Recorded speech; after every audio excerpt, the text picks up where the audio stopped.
Et salut tout le monde, bienvenue sur ma chaîne Lorenzo High Tech. Aujourd'hui on va parler de smartphone de gamer. Donc si tu es à la recherche d'un smartphone très performant, ça va peut-être être celui-ci. On est à 1000 euros pour la version classique ou 1100 euros pour la version la plus boostée. C'est le Asus ROG Phone 3 qui a été annoncé il y a quelques temps et il sort au mois d'août. Donc du coup on va parler de ce smartphone. Mais avant de commencer cette vidéo, si vous n'êtes toujours pas abonné à ma chaîne YouTube, abonnez-vous et surtout n'oubliez pas la petite cloche de notification pour être averti lorsque je publie une vidéo. Et aussi à ma page Instagram où je donne pas mal de news toute la semaine dans ma story. Et maintenant c'est parti. Du coup commençons par son design, les caractéristiques de la face avant. Et il est plutôt joli, on voit tout de suite qu'on est sur un smartphone de gamer. Concernant sa diagonale, on est sur du 6,59 pouces, donc un grand format pour profiter des jeux. Surtout qu'on est sur un écran AMOLED, donc l'avantage de l'AMOLED c'est plus de couleurs, plus de contraste, des noirs beaucoup plus profonds, donc parfait pour les jeux vidéo. En termes de définition, on est sur du Full HD+, et c'est là la grosse caractéristique, on n'est pas sur un écran de 90 Hz ou 120,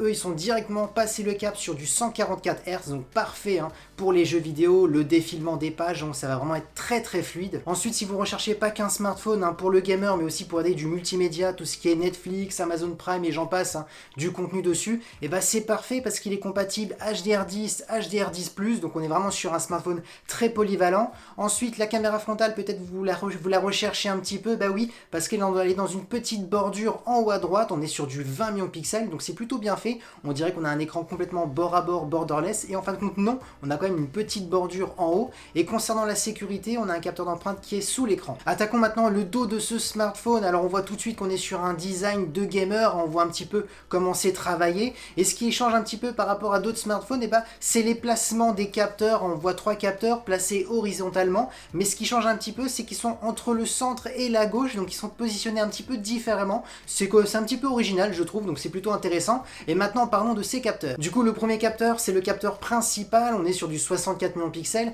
donc on aura énormément de détails. Si vous zoomez dans la photo et vous voulez la recadrer, vous ne verrez pas la différence vu qu'il y a énormément de mégapixels. Ensuite le second, on est sur un ultra grand angle de 13 millions de pixels, donc si vous aimez bien de faire des photos avec un grand champ de vision à plan large, notamment de paysages, ça va être vraiment intéressant.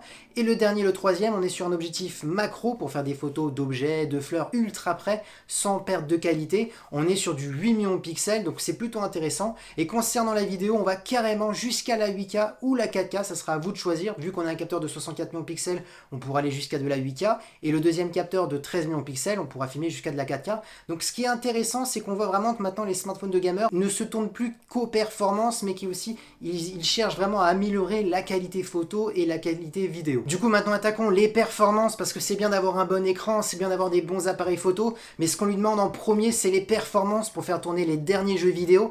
Et là ce smartphone il pourra tout faire tourner, tout simplement parce que vous aurez le choix soit entre la version 12 Go de RAM, soit la version 16 Go de RAM, donc c'est vraiment énorme. Surtout il sera accompagné du processeur de Qualcomm, le Snapdragon 865+, donc c'est vraiment le dernier processeur qui a même été mis à jour, donc encore mieux que le 865, donc c'est vraiment intéressant. Et surtout vous pourrez stocker énormément de jeux vidéo ou du multimédia, parce qu'on aura carrément 512 Go interne. Et surtout vous en doutez bien, j'ai même pas besoin de le dire, il sera compatible 5G parce qu'il a le dernier processeur de Qualcomm qui est compatible 5G, donc parfait pour les jeux vidéo en ligne, vous aurez de la fluidité sur le smartphone et sur le réseau. Du coup c'est super, on est sur un smartphone performant, mais maintenant parlons de la batterie. Est-ce qu'on va pouvoir tenir? J'ai envie de vous dire oui, et je pense que c'est même le premier smartphone de gamer d'avoir une batterie de 6000 mAh, parce que même Black Shark de Xiaomi, on est à 5000 mAh, j'ai pas d'autres marques en tête, j'en vois d'autres mais on est à 4000, donc là avec 6000 mAh, croyez-moi vous allez vraiment tenir la journée en jouant vraiment toute la journée.